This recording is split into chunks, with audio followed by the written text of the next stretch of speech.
feel like Wendy, you know, when she has the tea and she's ready to tell the gossip. Cheers to lockdown.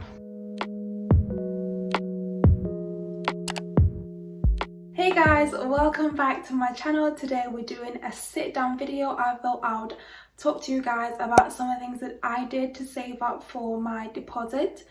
This is my experience, and so I'm just going to be sharing with you what I did personally to save up and reach my goals. So if you want to watch, stay tuned, and thank you so much to everyone that's watched my previous videos. I really appreciate it and all your lovely comments. More videos to come. The work is still being carried out in the house, but yeah, let's get straight into the video.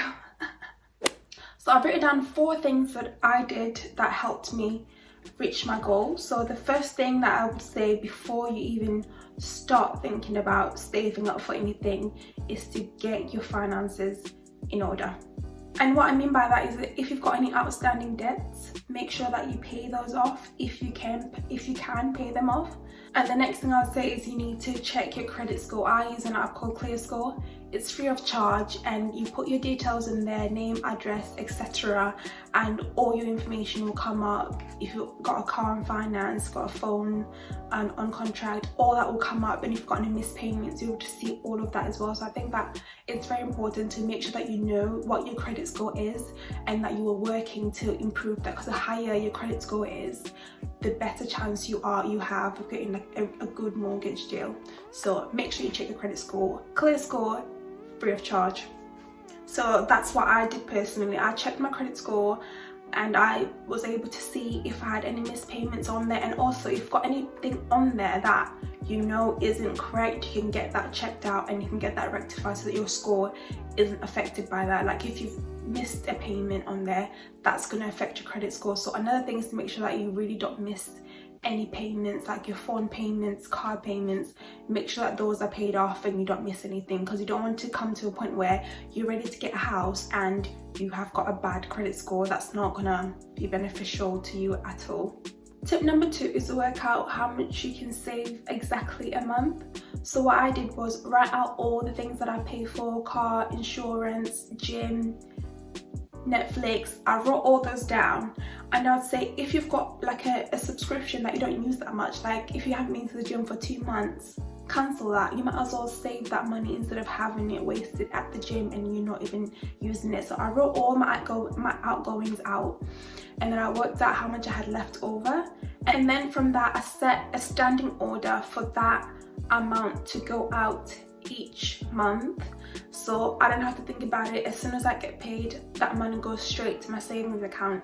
And then another tip actually I would say is to have a different savings account compared to the one where you get paid into, because I think if you're not able to see that money, then out of sight, out of mind. Because if you're able to see what's in your savings account and your current account all together, it's just, you kind of think that you have money, it's just easy to just transfer it. So what I did was I had a separate savings account in a different bank, like Barclays, and then like having my savings account with Nationwide, so that I'll transfer money from there to the Nationwide account. So if I want to see the other money, I'd actually have to log into a separate account instead of having them both together, because when you have them both together, it's so easy to just transfer a quick £10 here, £20 here, and you know that's not very helpful. So have a separate savings account to your current account. And then once you figure out how much you want to save a month, then set yourself goals to say, in the next 3-4 months I'd like to save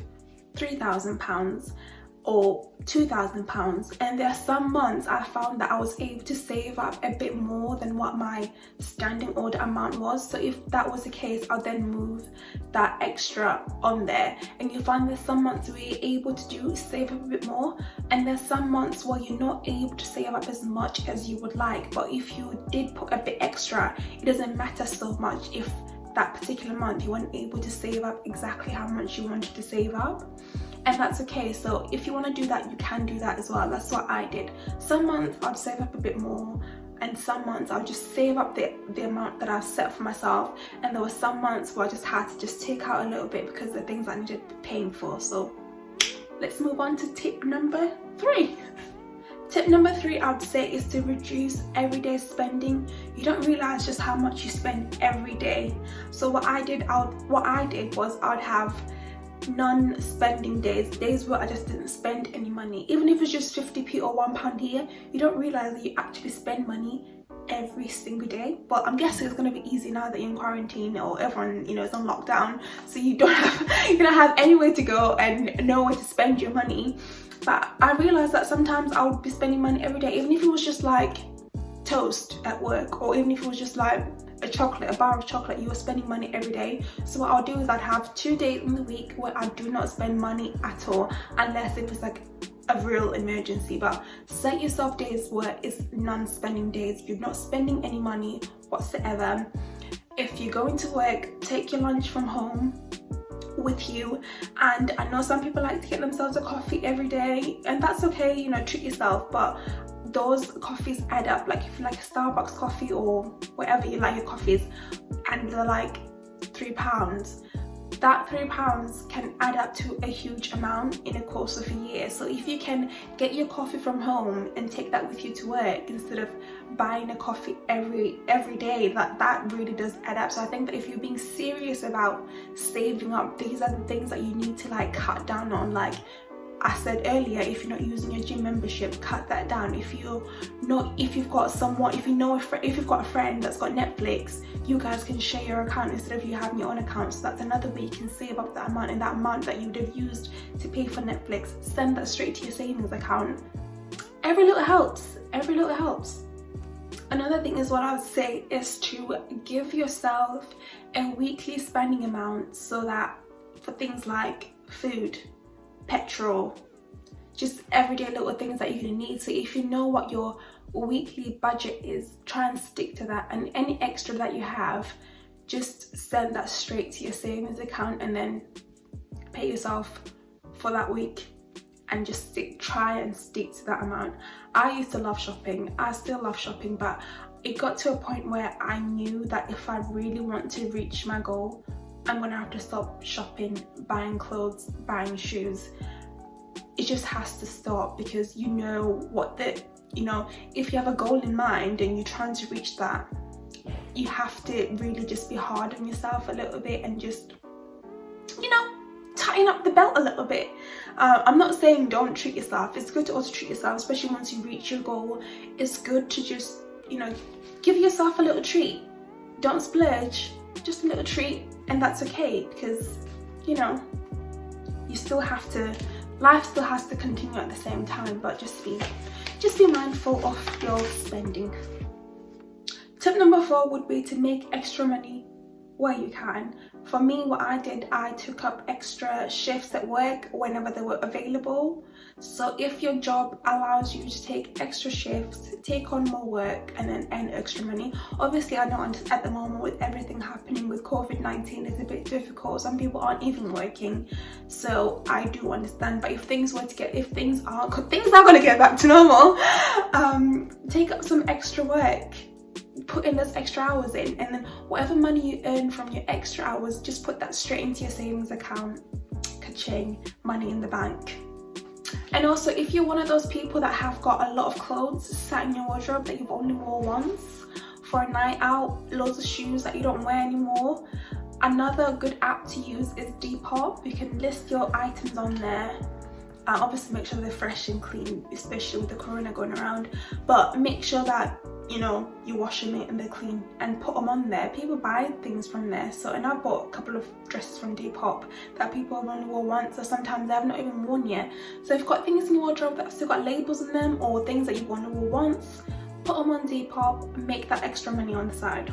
This one might not work for everyone, but if it is possible for you to live at home, do it, because when you live at home, you're going to save so much money on rent. All that money that you're paying on rent, you could be putting straight into your savings account. So if it is at all possible to stay at home, which is what I did, I'm still currently living at home right now while the work is being carried on at my house.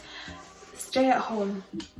Stay at home at the moment, but also stay at home to save up money on that rent. If you are saving up with a partner and there's the two of you, I think that, you know, you can reach your goal a lot faster compared to if you were saving on your own like I did.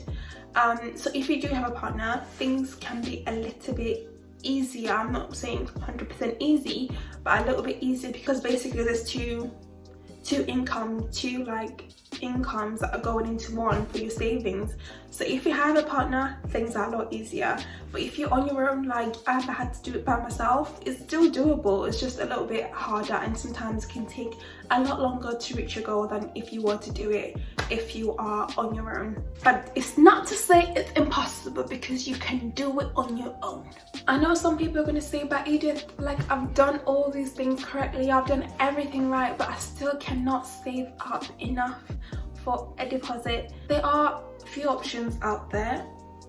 One would be to ask your parents if I can give you a gifted deposit. Obviously it's something you're going to have to declare once you are applying for your mortgage, going through that process. So if your parents are in a position where they can give you a deposit or give you some money towards your deposit, that's another option. Another option would be to look into help to buy equity loan. See if that's an option that will work for you. Everybody is different, so different things will work for different people. So that's another option. Another option would be to look into shared ownership. Look into it, see if that works for you. So with this scheme, you can buy between 25 and 75% off the property, and the rest of it you pay in rent. There's obviously pros and cons to all the schemes that are available out there. You just have to do your research and see what works for you, because everyone's situation is different. So just to recap everything that I said, the things that I did to help me reach my savings goal for my deposit is that I got my finances in order. So checking my credit score, paying off any debts that I might have, and making sure that my credit score is good and I'm not missing any payments. Work out how much you can save each month, have a set amount that you're saving, and you've got a standing order that goes straight to your savings account. If at all possible, have a different savings account so you're not seeing that money all the time, because that'll make you think, oh, you got money and you can just transfer a little £10 here, a little £5 here. No. Number 3 is to reduce everyday spending. Cut it out. That coffee has got to go. And then number 4, I said make extra money wherever you can. So if it is possible to pick up extra shifts, do it. If it's possible to live at home, do it. And that's it, guys. These are the things that I put in place to help me reach my savings goal, and I hope that it helps someone out there. Even if it's just one person, I'll be happy. In my next video, I'm going to be talking about my mortgage process from start till finish, from when I put the offer in to when I got the keys. I'm going to take you guys through that journey, my journey. Everyone's experience is different, so I look forward to sharing you guys. I look forward to sharing that with you, and so I'll see you guys in my next video. Don't forget to like, comment, subscribe, and watch all my other videos as well, and I'll see you guys soon.